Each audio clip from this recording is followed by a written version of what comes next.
Hello everybody and welcome back to our NASCAR career mode here in NASCAR Heat Evolution. Today we are at Richmond International Speedway or Raceway, whatever you want to call it, for the Toyota Owners 400. It should be a fun one, very similar to Bristol, a 3/4 mile track though instead of a half mile track, but the racing is the same, tight, hard to pass, and a lot of contact is to be expected. So we'll pick things up in qualifying here, and we'll only show you 1 or 2 laps because qualifying session for this 28 Moog Toyota Camry was not the greatest. Right here we lose the car a little, and in qualifying that's going to hurt us, but what hurts us even more, kissing the wall out of turn 2. That seems to be our trouble spot here, and we're going to peel into pit road, and we're going to qualify 33rd. Not because of that lap, but because of what we did, you know, obviously prior to this. It wasn't a good run. We adjust the tire pressures on the left side of the car, and yeah, you see there, 33rd qualifying start. So we're going to start from back of the pack, but hopefully just like Bristol, we come up to the front. Bristol maybe not so much. I think we started about mid-pack, and we only dropped like 2 or 3 spots. So hopefully we come up just where we finished at Bristol, hopefully inside that top 25, hopefully inside the top 20. But green flag is here, Richmond in the daytime. We're not going to see the transition in the nighttime though, but 52 laps, it should be a good little sprint here. Excuse me. 32nd place already. Yeah, you want to be on the inside here at Richmond, and sometimes it doesn't always work because right here we are going to somehow get loose, but we're going to avoid pit road. So again, sometimes it's not the greatest, but that's where you want to be on the track. Unfortunately, someone rammed into the back of us. Maybe they got hit into the back of us. I don't know what happened, but it takes about 3 laps to catch up to the back of the field in Ryan Reed and Ty Dillon. We're being very aggressive. We're going to go low on Ty Dillon and Ryan Reed. Next up, Daniel Suarez in the Carl Edwards replacement car, the 19 car, the Eris. And we're going to take that spot from him too. So next up, Bubba Wallace and company inside the top 35. That's where we're trying to get. We are going to go on the high side. 3 wide at Richmond off of 2. Ryan Cindric, he will come up, not to block us, but, you know, just how the race forms out. Unfortunately for Cindric, we are going to get the better of him. I don't know what he's doing. He looks like a rock right there, or I guess a rabbit and the tortoise. Yeah, we're the rabbit, and everyone else right now apparently is the tortoise, because they are as slow as can be, except for this little pack of Matt Tifft, Michael McDowell, David Reagan, Landon Castle. They're all here. So we're battling with David Reagan on the inside. We're on lap 6, coming to lap 7. We do have to make 1 stop, and that's about lap 27 to 29. So somewhere around there, if not before, you know, because if a caution comes out or anything like that. But right now we're just going very, very smoothly. We're not trying to make anyone mad at us, obviously, but at the same time we're trying to get points because we are 9 points, I do believe, out of 30th place. So a very good finish here could post us inside the top 30. We get a win or 2, probably going to have to be 2 wins. We could make the chase. We could make the chase. I'm not saying we have a chance at it, but we very well could.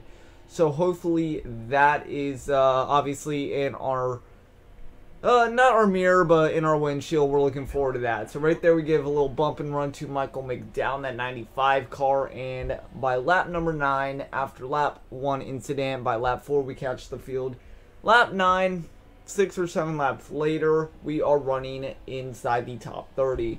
We started 33rd, so overall we are +3, but now we're dealing with good drivers like Truex Jr. there.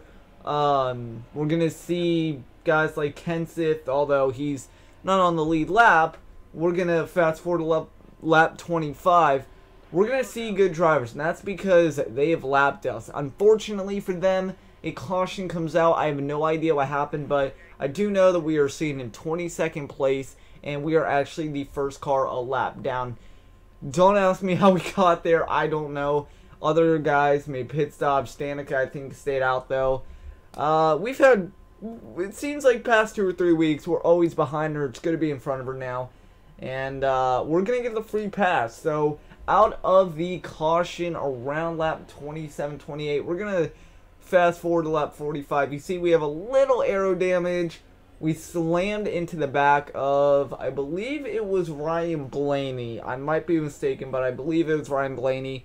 And we got a little aero damage, but that free pass really helps us. No cautions since that one. And this time by, we have 7 to go. We're in 21st. Remember, this is where we finished in Bristol. At least I think it is. I know we finished top 25, but I believe it was 21st. And you know what? Honestly, I'll take it.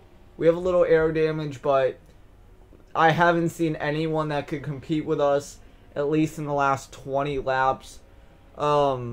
It's a really fun race. I mean, it's a fun race. I really can't find what else to say about it, but 21st back-to-back weeks, hey, that's a good points day, you know? We're going to get a good handful of points, and hopefully we close that gap from 9 points behind 30th to maybe, you know, tied with 30th, or if not, we own 30th. So with that said, you see Kyle Larson all the way back here in 38th.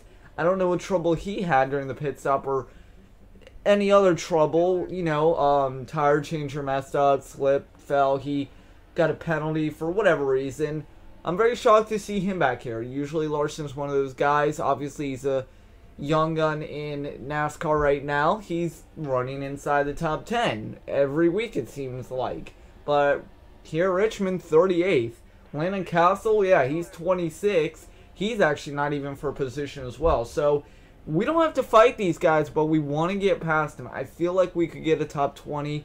And that first blue car ahead of these two guys right here, Castle and Larson battling, that's 20th spot. So, we want to try and make it our goal here to get past them, get up to that car, and yeah, just get a top 20. But I'll take 21st any day of the week.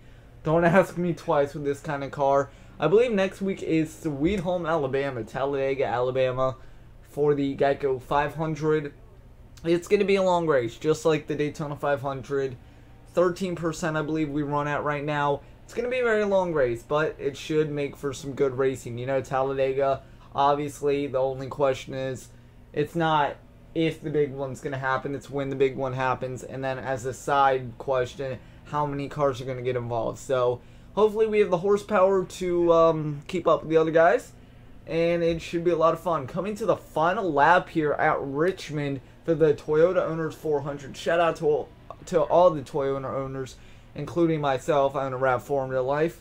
Yeah, it's a fun race to go to. I'd love to go to a Richmond race in real life. Being in Florida, obviously the 500 every year is fun. Maybe not the past 2 or 3 years. They've been screwing it up, I'll be honest. I'd love to go to a Georgia race for Atlanta. I'd love to go to the Atlanta race. Love to go to Charlotte. Love to go to Talladega. Those are on my bucket list. The only NASCAR races I've been to was Charlotte when in Concord and Daytona. But enough about that. We come home 21st. Speed rating of 90. I'm honestly happy about that. And 21st place, that's going to net you good amount of points. You see there all the lap down cars. Obviously the headline one right there, Truex Jr. behind us. And we get 16.7 thousand for the race purse. We get 5,000 for our primary, and we also get an additional 1750 for our secondary. That rounds about to $23.5 thousand this week, and 129 points will net us, like we wanted, sole possession of 30th. We are only 4 points out of 29th, so we need to make moves. I think next week is Talladega, like I said. That could go either way. Up, down, first, last, any way you look at it. But we go from 31st, about 20 points out, to 31st. 9 points out, now to 30th. So if we can keep this trend up of top 25s, I would want to make the chase, but in the end, being a rookie, obviously you have to wipe everything clean in a new season, especially with the transfer over in this game to the 2017 update. I'll take a top 25. It sure is heck better than what we did all last season. I can guarantee you that. But yeah, we're going to Talladega next week and then Kansas. So the Geico 500's coming up, and then the GoBowling.com 400's coming up. We'll see you in Talladega, but not before we make an upgrade to our stamping equipment. This will give us 1.75% airflow adjustment, so if we smash into the back of a car, we have a little bit better chance of recovering quickly. So there are the points. We're 4 points behind Michael McDowell in 29th. Here are the chase standings. AJ Allmendinger right now in that 16th bubble spot. Almirola, Menard, Danica right behind him. Boyer, Austin Dillon, they're all there. It's a tight race, and Talladega is a very good wildcard race to sort out points. But a lot of drivers have won. 6 different drivers have won, that is. Hopefully we can make it 7 next week from the heart of the South, Talladega, Alabama. Hopefully we will see you there. Thank you for watching this episode of NASCAR Heat Evolution Career Mode Season 2, and should be fun next week.